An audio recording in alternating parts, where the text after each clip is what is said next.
Guru Brahma, Guru Vishnu, Guru Deva Maheshwara, Guru Sakshat Parabrahma, Tasmai Shri Gurave Namaha. Om Sagana Vavatu, Sagana Punattu, Sakaviryam Karavavagai, Tejasvina Vadikamastu Malavishavagai. Om Shanti, Shanti, Shanti. Namaskaram. So, we have 245 minutes today. I think if I go past, Balaji will stop me. So, this is the 5th session. So, we will have a very quick recap of what we have done. So, we have, in the 4 lessons, we basically identified moksha is a paramapurushartha. Moksha or mukti is not about disembodied life. It is about liberation, freedom, redemption. And if you don't really see freedom is something which you want, but there's another meaning for the word moksha. Moksha is fulfillment. We all want fulfillment. So therefore, by orienting our life towards fulfillment, even ordinary goals of life, like accomplishing a job and getting something, everything should be towards that paramapurushartha. So you orient towards moksha. When we learned to do this, to have this moksha, that we are entrapped in a samsara, and the reason for that is avidya, or ignorance. Therefore, the answer is knowledge. So moksha, therefore, comes from knowledge. That's the first part we get. To get the knowledge, we go to Vedanta Darshana.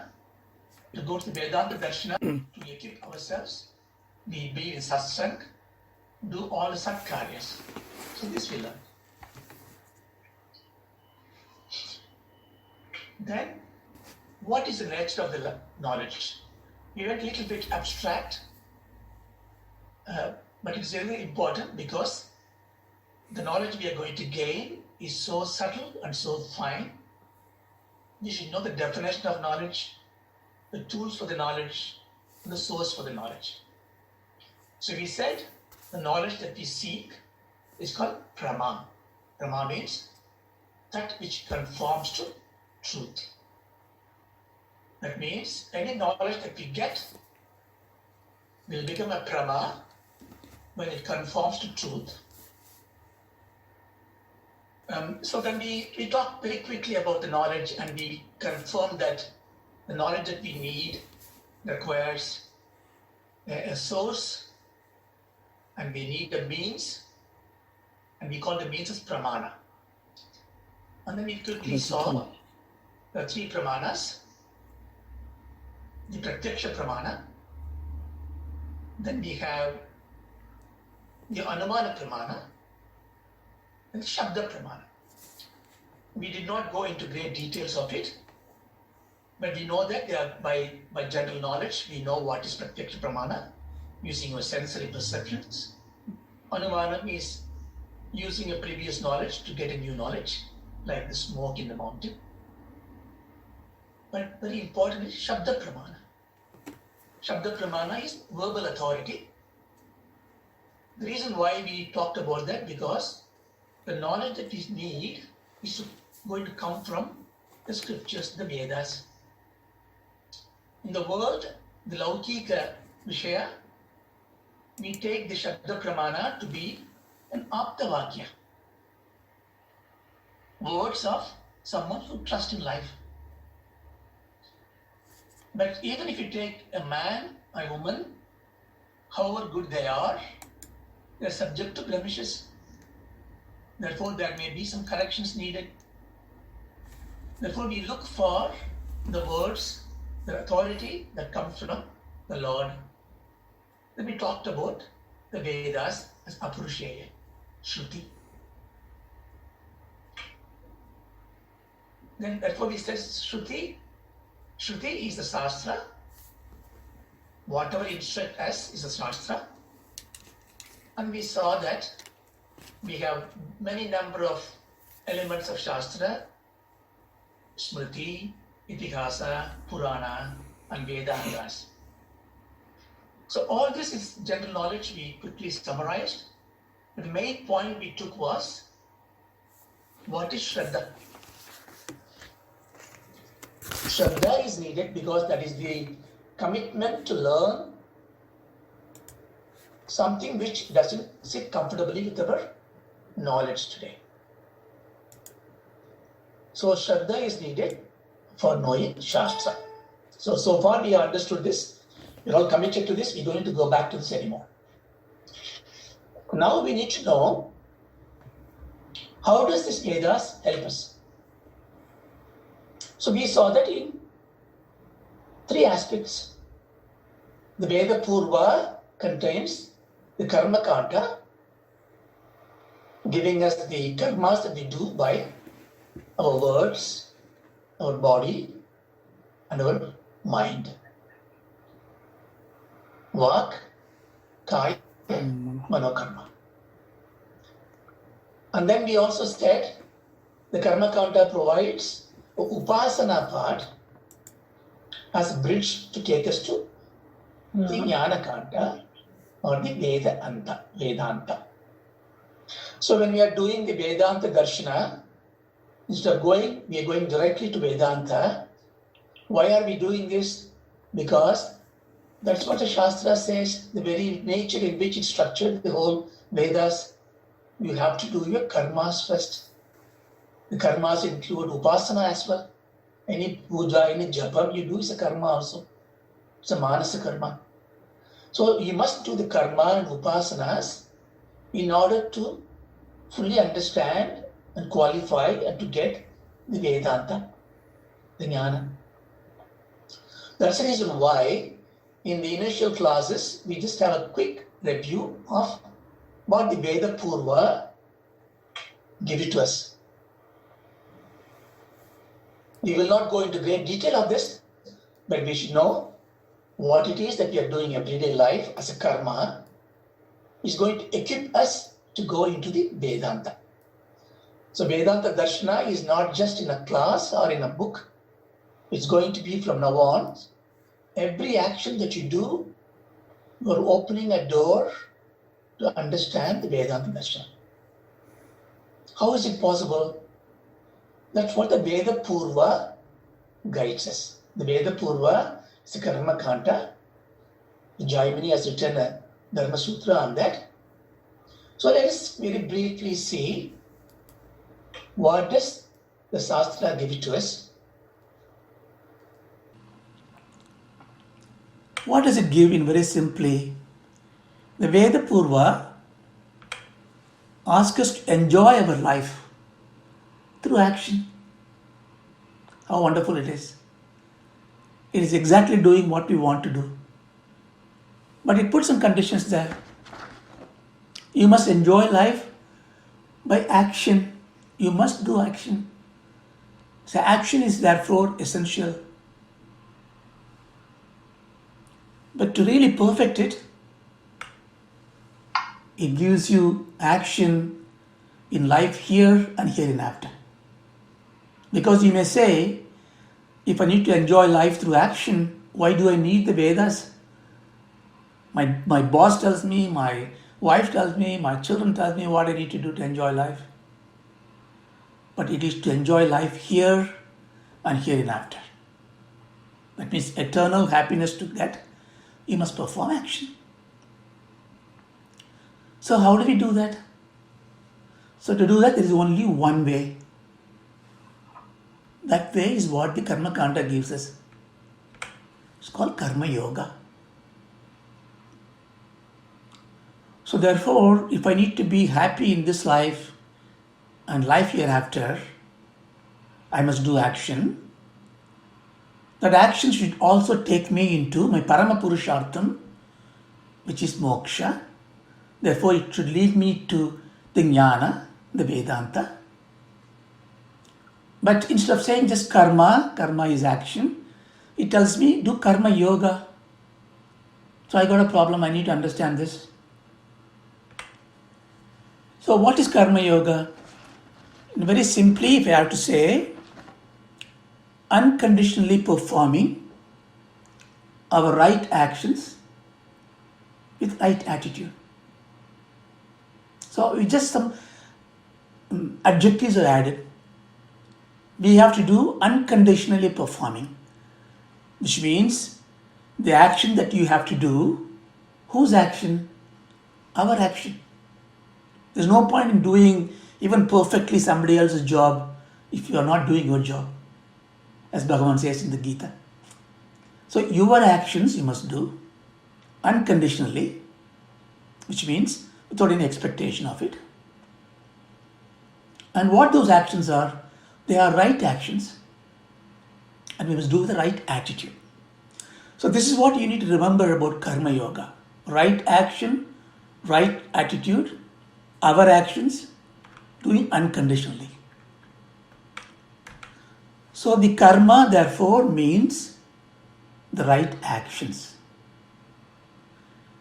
Yoga got lots of names, lots of meaning. Here yoga means the right attitude. Therefore, in karma yoga, we need to understand right actions and the right attitude. So what is the right action that we need to do? In Bhagavan says, in Bhagavad Gita, Netam kul karmatvam karmajagi akarmana. Netam. That is, you must do it conditionally. So this given by dharma, by the rule of dharma. You may wonder it, how come Vedas can give the action that we need to do in our life? We have so many actions to do. How can Veda give instructions of what we need to do? How come every ancient script can think of all the actions that we need to do in our life? Again, as we discussed, it's like a language. Language doesn't give you all the words, all the sentences, all the epics. Language gives you the construct, give the rules, give the letters. You make words, you make stories, you make sentences. Same way, Vedas gives you the fundamentals of all actions, the karma, which come from dharma.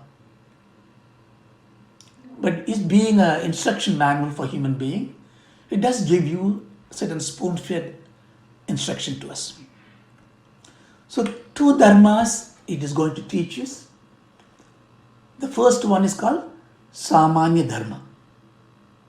We briefly touched upon it. There's nothing new in this. Samanya Dharma. Samanya means ordinary, common, general. Here Dharma is value.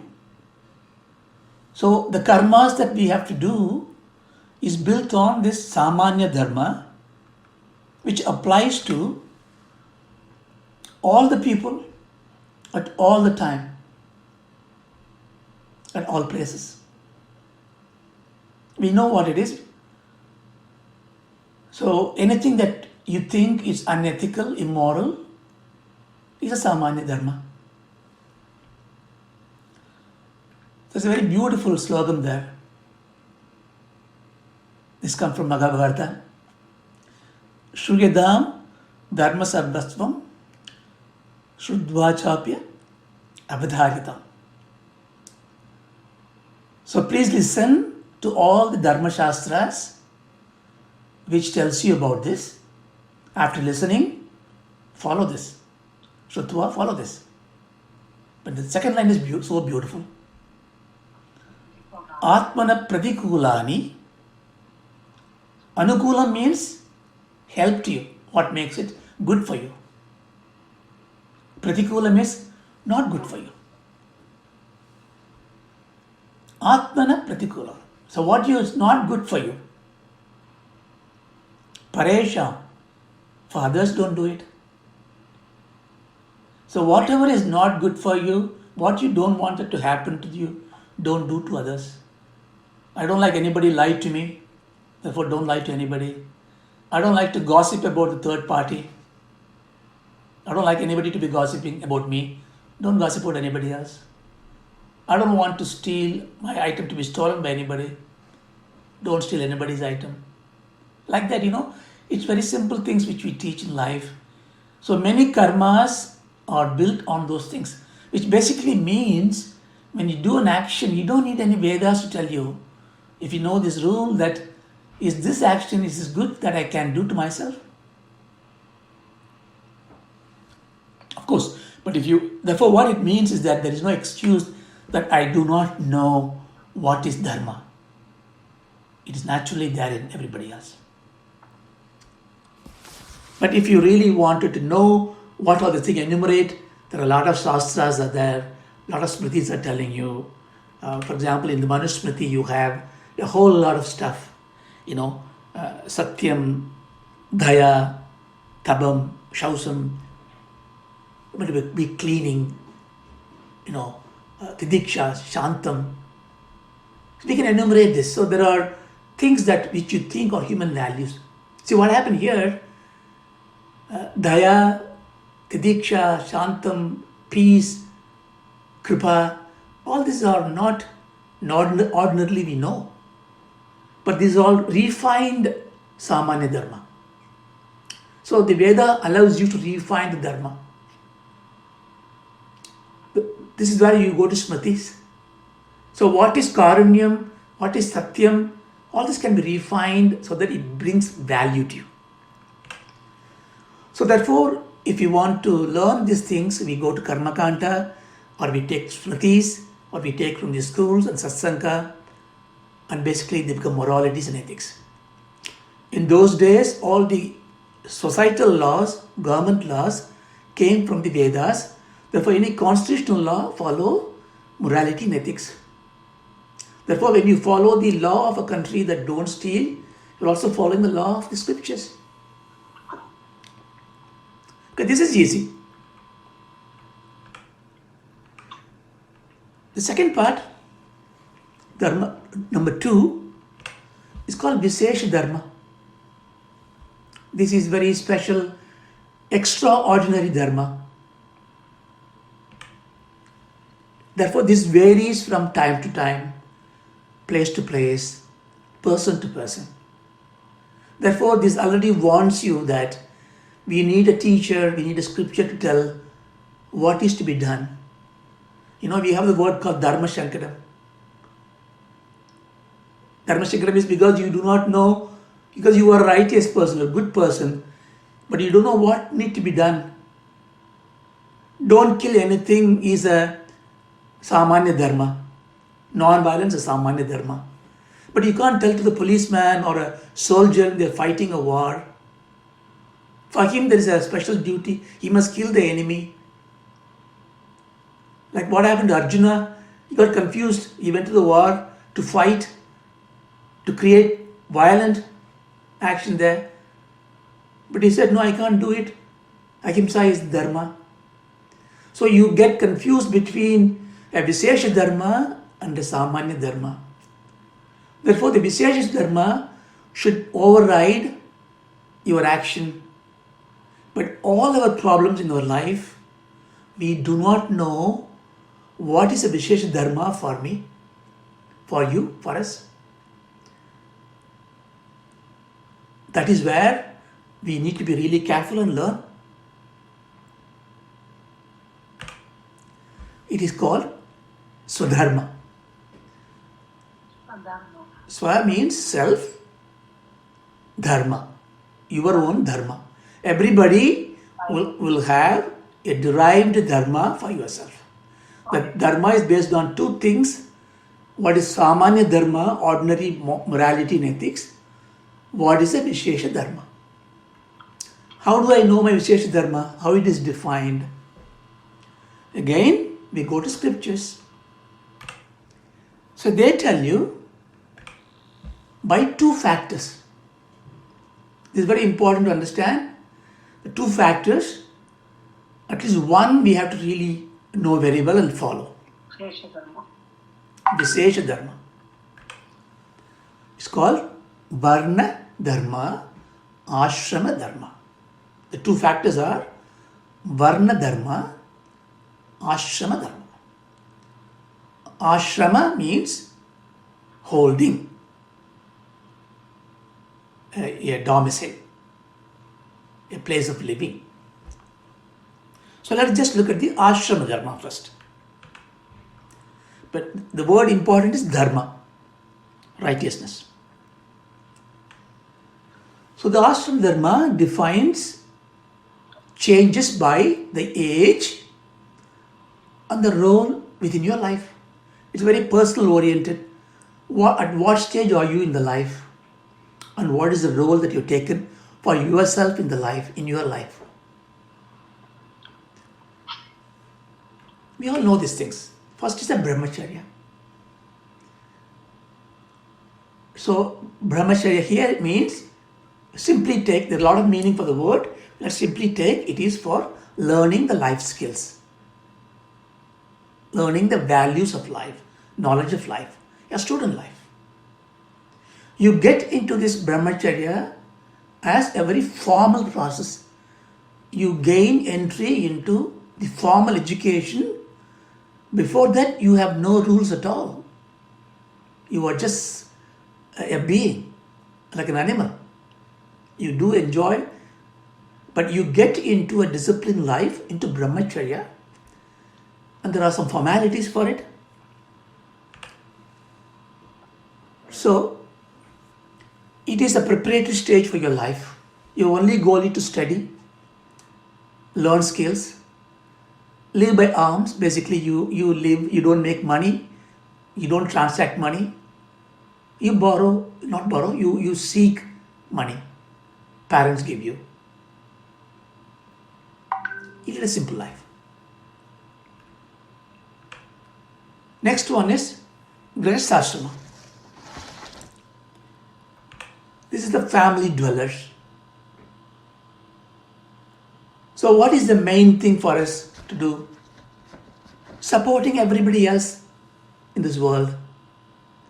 What do we do? How do we do this?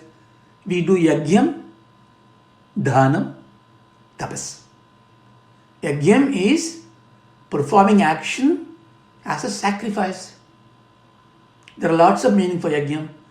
When you go to the Karma Kanda, when you learn about this more, when you learn Bhagavad Gita, you learn about yajnam. Everything is a yajnam. Even when you do eat food, when you put something into your mouth, it is a food that you give as an oblation to the Agni that is in your body. Sandhya Vandanam, just now Balaji talked about, it's a yajnam you do. Brahma yajnam you do. Dhanam you give to dhanam to others. Like we have Panchamaha yajnam we have for the family dwellers. Every day worship the God, worship the ancestors, worship the devas, treat adithis, treat other human beings with respect, water the plants, give animals some food, like this. So there are a lot of formalized things, but to do all this you need money. So therefore you go and you work at Shema, you go make money, Shema, save it.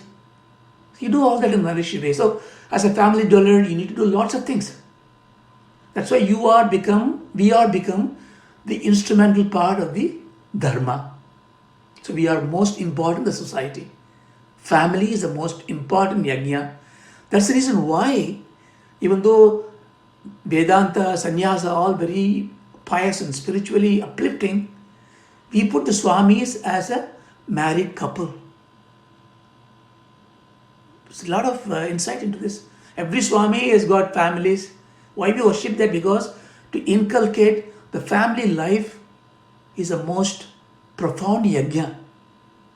A wife is dharma patni. Children are dharma putras. Your action should be dharma. Then you look at the whole thing in a very holistic way, very pious way. Understand? The third part is when you're done your Grihastha, you go to Vanaprastha. So here your job is to give away things. Your yajnam has finished, your dhanam has finished, your tapas comes in. See, Bhagavan says in Bhagavad Gita in 18th chapter, bring in tapas into the Grihastha's life. Shruti gives you yajnam and dhanam and adhyayanam. Bhagavan says tapas. You know why? Because in retirement, when you do tapas, very difficult. You need to give up. Tapas is suffering yourself, having penance, having fasting, contemplation only. See, when you like to eat murukku and chide, all this hard stuff, you can't give up when you are retired, when your tooth is not there. Your manasa tabam will be there. That's why you do fasting when you are young. When you learn maunam when you are young, so that you are able to give away what you like to eat when you cannot eat physically. So when you take fasting, Vaikuntha Ekadasi fasting, the food should not really entice you to eat it. That sankalpam can come only when you do tapas when you are young. But you do moderately. Don't keep not eating when you have to work hard. Don't do all that. But do moderately. But when you retire, when you get vanaprastha, give the key chain to your son-in-law, daughter-in-law.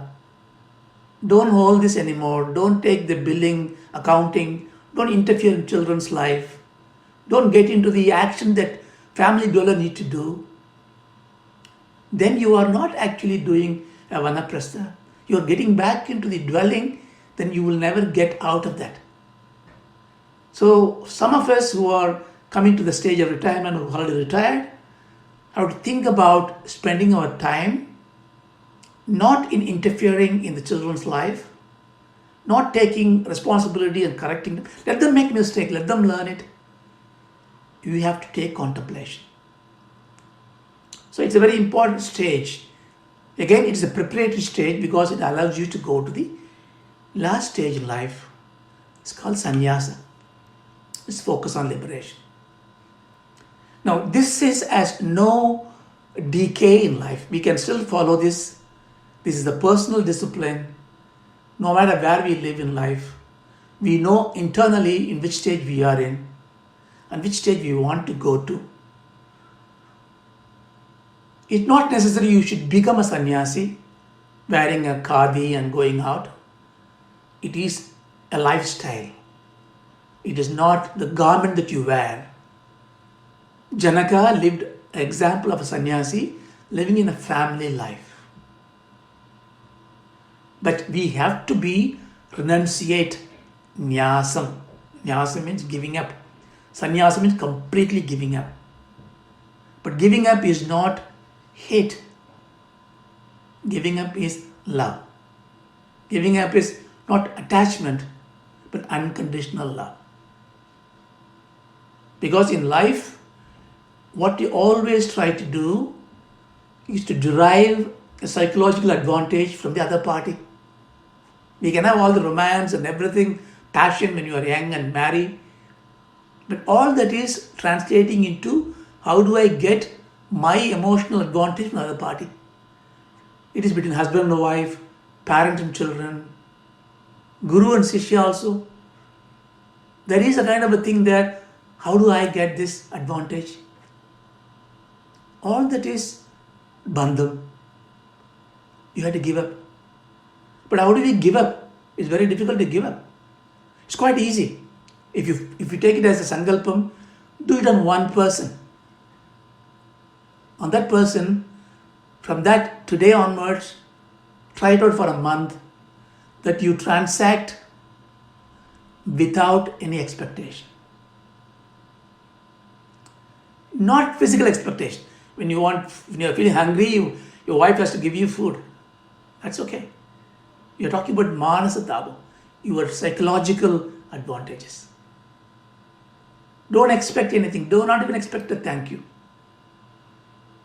Do what needs to be done. Like a sun gives sunlight, like a tree gives fruits.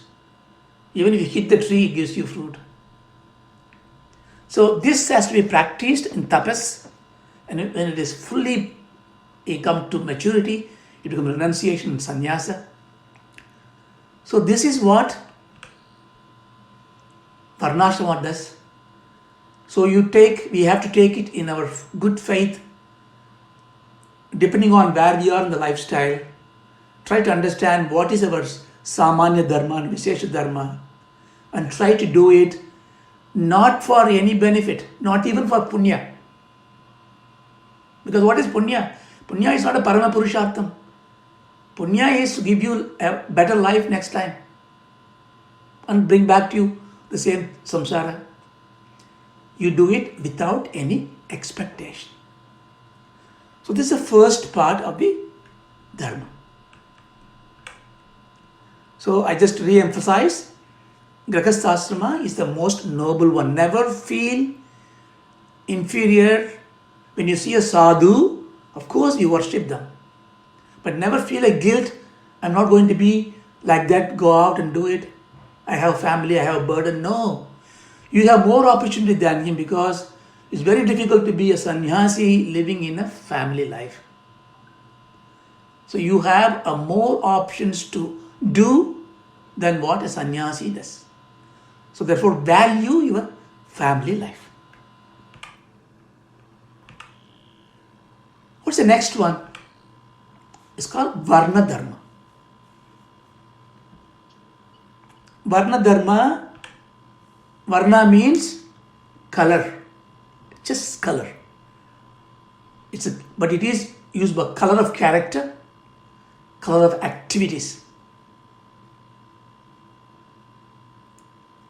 You know, all the activities that are reflecting your character.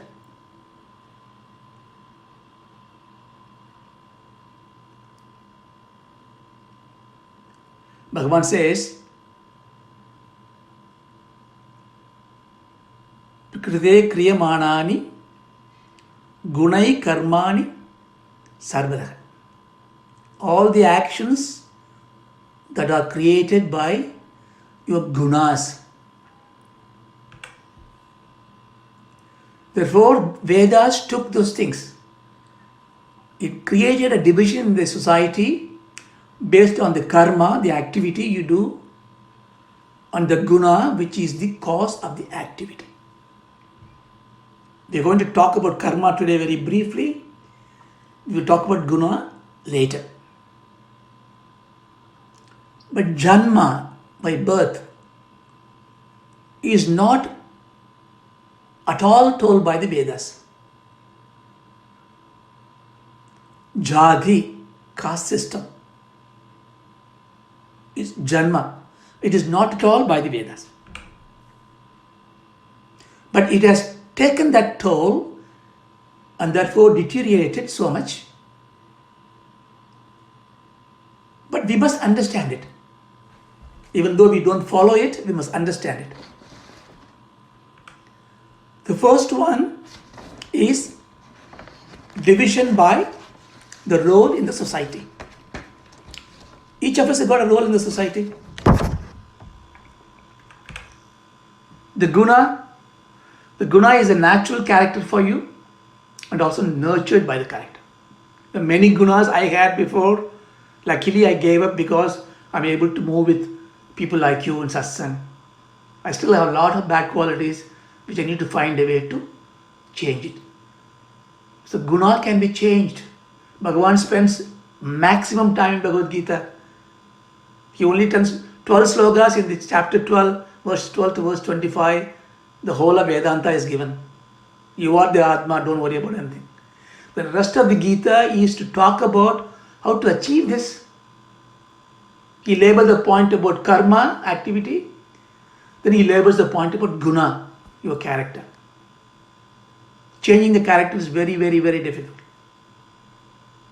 And even we say sometimes, oh, if I get angry, you know what? No, we say as if it's a big virtue. We even translate our guna into kind of a bad guna to a character.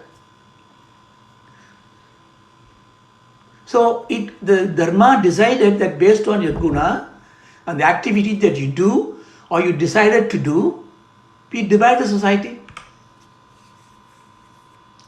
So not by the birth, not in the scripture. But how the birth came into picture is that, this is my view, my learned view. If everybody follows the Dharma, guna and karma prevails, then that family will propagate that value to the children. Is it not? Therefore, that virtue will be naturally be inborn in a family. Therefore, you expect a cultured family's children will become cultured, the generation will be cultured.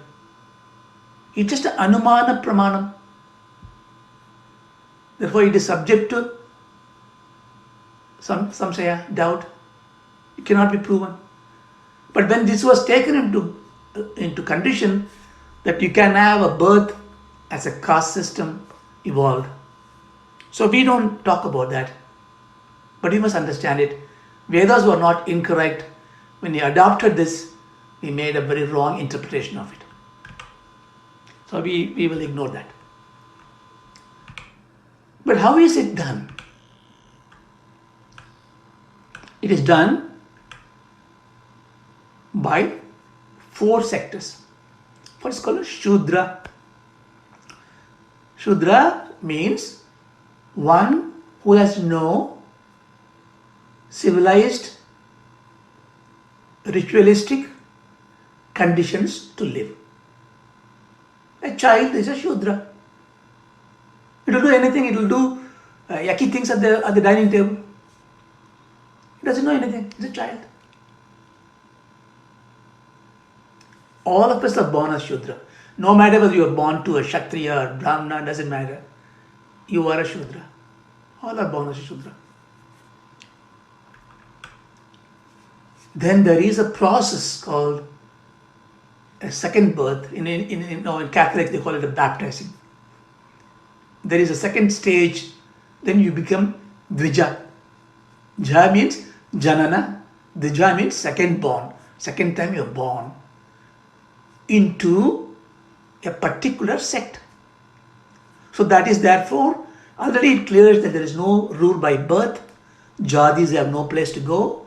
But there is a deliberate process by which you become a chosen varna, chosen color, that is based on your character and the activity you are going to take.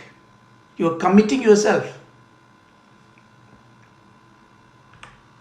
First one is Brahmana. This Brahmana here means those people who upon Dvija, who upon taking the second birth by a ritual process, Upanayana in our case, become a Brahmana.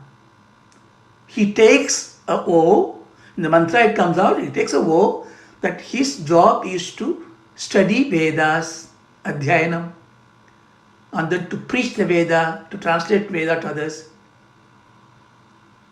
and lead a simple life. Why he is given this job? Because if everybody is reading Vedas, who is going to do other things in life? Therefore, he has taken the obligation as a servant to others. Please mark my word, mark Mahapariva's word. Brahmanas have taken the role to be a servant to all others in the society, to teach, to learn and teach Vedas. They are not superior by any knowledge or anything like that. They are superior because they have taken the commitment to sacrifice their life for the service of others.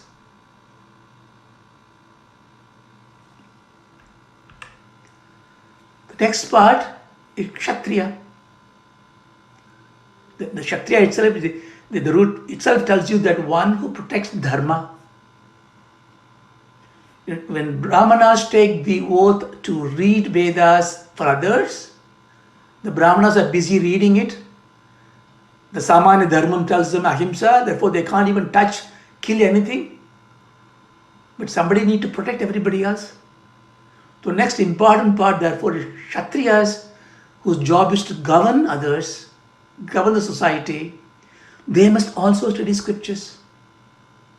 But they have no right to teach anybody else.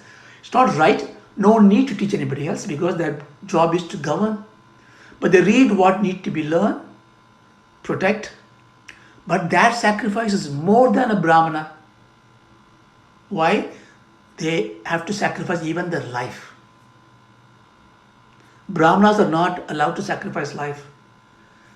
Some people misinterpret, they say that Brahmanas won't give life for others, therefore they are inferior. Yes, they are inferior in that sense, but they are superior because they save their life so that they can still teach others to survive. But that's why they even bow to the king who sacrificed his life. The priest who becomes a minister is next to the king. King is the top. In Janaka's Yagyavalkya bow to Janaka because Janaka will kill himself. So Kshatriya is up in that ladder in that sense. But then somebody have to transact wealth, create wealth. Those who does called Vaishyas. They create wealth, they transact wealth, they serve others.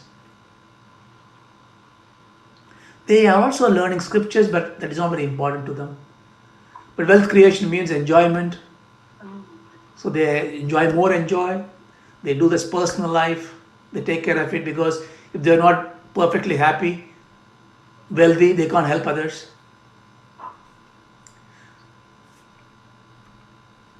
So all these three have taken oath. They taken the vow. They taken commitment. Everybody who's born is a Shudra. They become Brahmana, Kshatriya, or Vaishya. Those who don't take it means they have no committed role. Their job is to serve everybody else. So now you understand, if you are not going through a formal process of initiating to become a civilized person in the society, by owning up to some responsibility and nurturing your character, you will become a Shudra. You may have born to a Brahmin family, you may wear a thread, but if you are not in any of those three, you are a Shudra. You may be born in a family which has no Vedic culture, but by the character they have assumed the role of serving others, doing Annadan every day. He is a Vaishya. And he is protecting others as a soldier. He is a Kshatriya. So we all should know in our heart of heart who we are, where we are, at what time and what place. I reiterate the point, so not by birth. So when somebody asks you again, don't feel ashamed that don't say Vedas are wrong about Varnashram. No, they are right. Our understanding was wrong. But there is something I wanted to bring out. When you are a child, when you are a small baby, you are Shudra by ignorance. Until we get to the Upanayanam or formal education. We will also become Shudra by wisdom. Every Brahmana, every Kshatriya, every Vaishya become a Shudra. You know why? What is common to all these things? The word service. Is it not? Brahmanas serve by giving knowledge. Kshatriyas serve by protecting and giving governance. Vaishyas serve by giving wealth, transacting wealth. Shudras serve all. Even in Sanskrit, the Brahmana's surname is called Sharma. Abhivadi, Angir Sabaidu, Rajagopal, Sharma Nama, must be Bo, Sharma. If you are a Kshatriya, it's called Varma. If you are Vaishya, it's called Gupta. It's a general name depository. If somebody says my Sharma is, that means there are only 4 groups. He's in a group which is sacrificing, studying Vedas. If he's Varma, he's a protector, he's going to save us. If it's a Gupta, he's going to be doing things. For Shudra, it's the most beautiful word, Dasa. Dasa, Dasi means one who serves others. That's why Ramanuja, the great legend, what he did? He said when this Varnashram was completely misplaced, misused, he put a pause on all this logical discussion about Vedas because people were not understanding it. He put a stop. Even he crossed his guru's order. That's for another day to discuss that. It's a beautiful episode. But what he did was, everybody is a dasa. Vaishnavites call themselves dasa. It is Shudra by wisdom. Manikvasika would say, Nayinum adiyen ka adiyen. So this is very important. When we learn more and more and more, like a paddy field in a paddy field, Nel Kadir, when it is getting more and more paddy, it will bend. It will bend. Like the banana tree, when it bends. What happens when you have more knowledge? You bend. It is Shudra by wisdom. So if somebody says Shudra, please don't think it is abuse. Mahatma Gandhi, that's why it's called Mahatma. People don't understand, they were very stupid. He called these people who call untouchable or Shudras as Harijan. Harijan is who? Dasas. Do you understand? So it is therefore important, we must understand Varna Dharma is also a very precious part of human culture, human civilization. Unfortunately, even the scholarly people have abused it, misused it. Puranas and Bhagavatas, when they write, they're decoding it. They make things like flattering statement, Shudra should not come, without understanding who is a Shudra. So this is the insult to many Brahmana also, the so-called Brahmanas. So we are so blessed because we live in a society where knowledge is predominant. That's why we should not feel shy. We should not say Brahmins did a bad thing, therefore I remove the Punal, I don't do Sandhya Vandanams. No, you go back and do as a good Brahmin what I do, what I need to do, that I will serve the Shudras. I'll serve the Vaishyas. I'll become a Shudra wearing a Punal one day because I become a Dasa and a Dasa.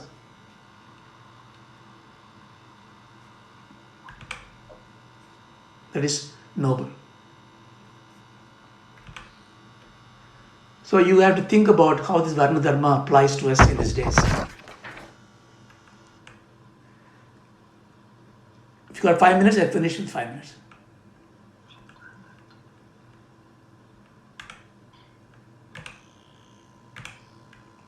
Okay, we know about the Varna Dharma, Ashrama Dharma.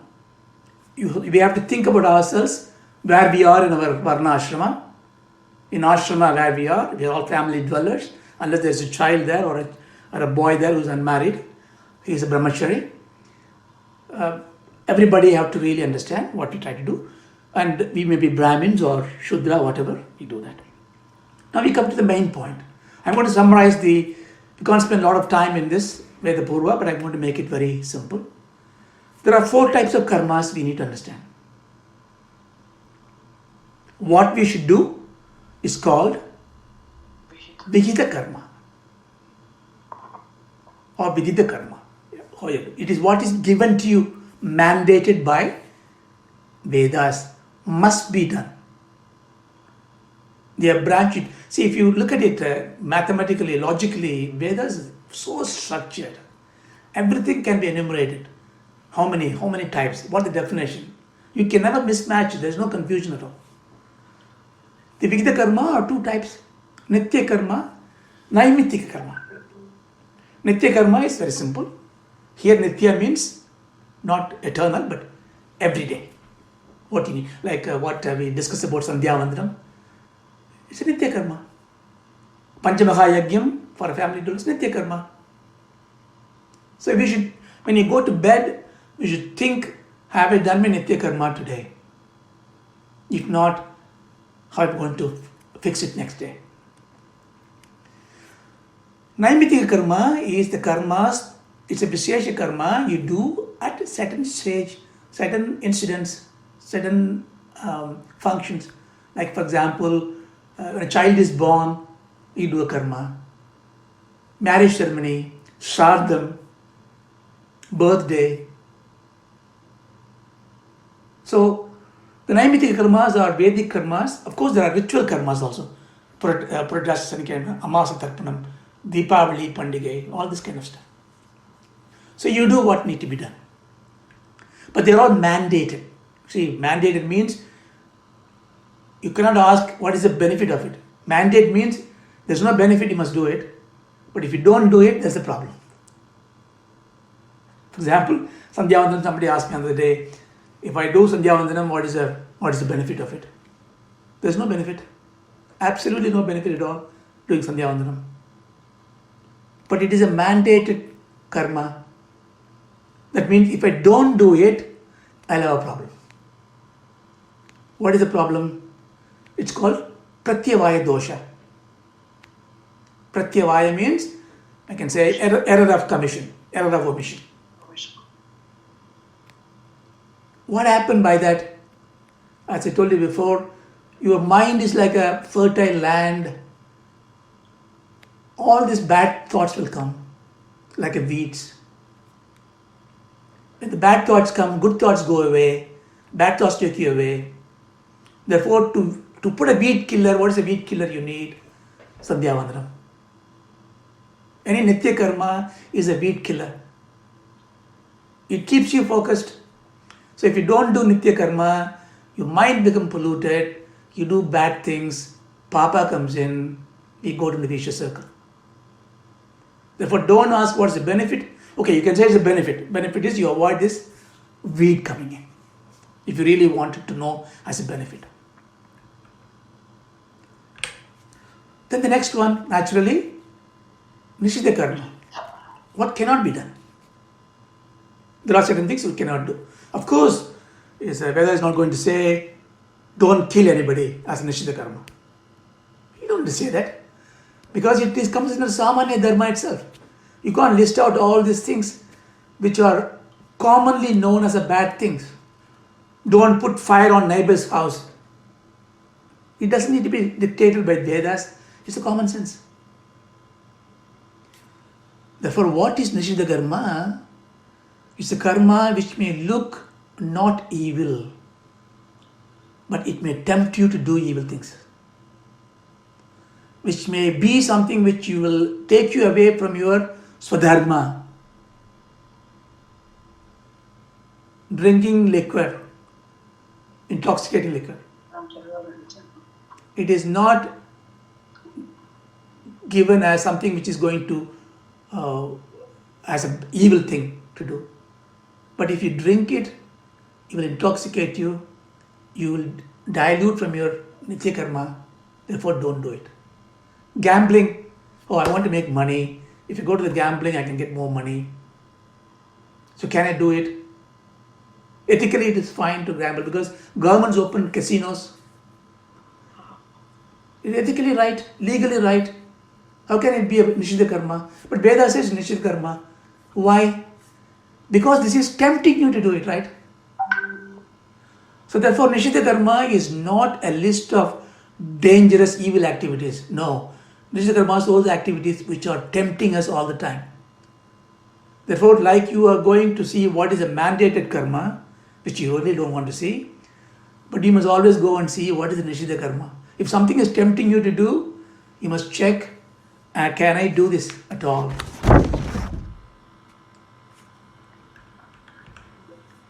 Now, if I don't do the mandated karma, or I did some Nishita Karma, I made a mistake, I went to a party, I drank a glass of wine, which I should have done it. Or Sandhyavandanam I didn't do, Tarpanam I didn't do. Then Vedas gives you what's called a Prayashchitta Karma. But this is very, very important. The Prayashchitta Karma is not something you should do as you like. What happened? There's a mantram says, if I don't do Tarpanam for my past parents or something, Prayashchitam, I can give some banana plantation, the vadakai, unripe banana to a priest, that's fine. That's a Prayashchitam. If you do it every month, then you are not doing Prayashchitam, you are doing Papam. Prayashchitam can be done for one karma only once in a lifetime. You can't do it as a practice. Every month I don't do, I just do Prayashchitam, I give it to this one. No. But why that is said? Because if you do prayachittam all the time, why do you do prayachittam? Because you are afraid that because you will get something, some punishment, right? To avoid grief, you do prayachittam. So it's a sakama karma, a desire activity. When you do prayachittam, because you want to avoid something.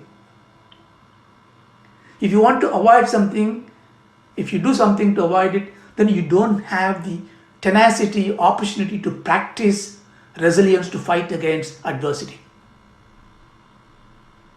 I did something wrong, I do a camphor to the player, I'm happy. No, if you don't do it, face the consequence, prepare your mind, you become stronger.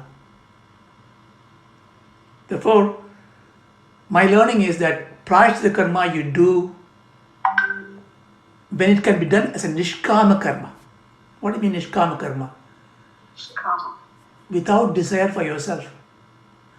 If you don't do prayachittam, if it's going to affect other people, then you do the prayachittam.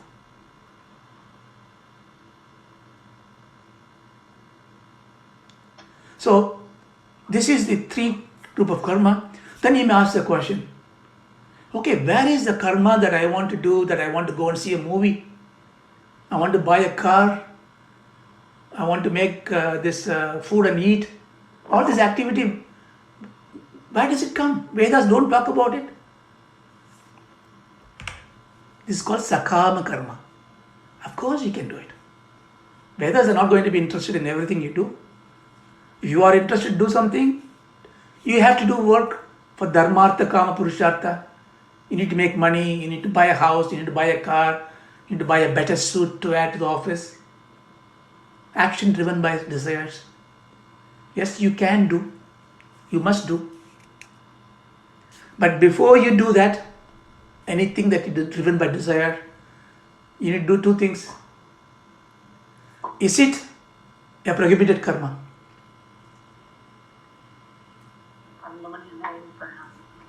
Yeah. Then second one, if I do this, how I do it, do I affect anybody else? Because you have the right before you take up an action. You know all the famous Gita slogan. Karmaneva adhikaraste mahapaleshu kadachana. Karmana eva. Any action that you do, you have only one right on it. To choose an action, do the way that you want to do. So what does it mean? It means, please take the action before you decide. Go through the checklist. Should I do it? Is mandated? No question asked, I do it.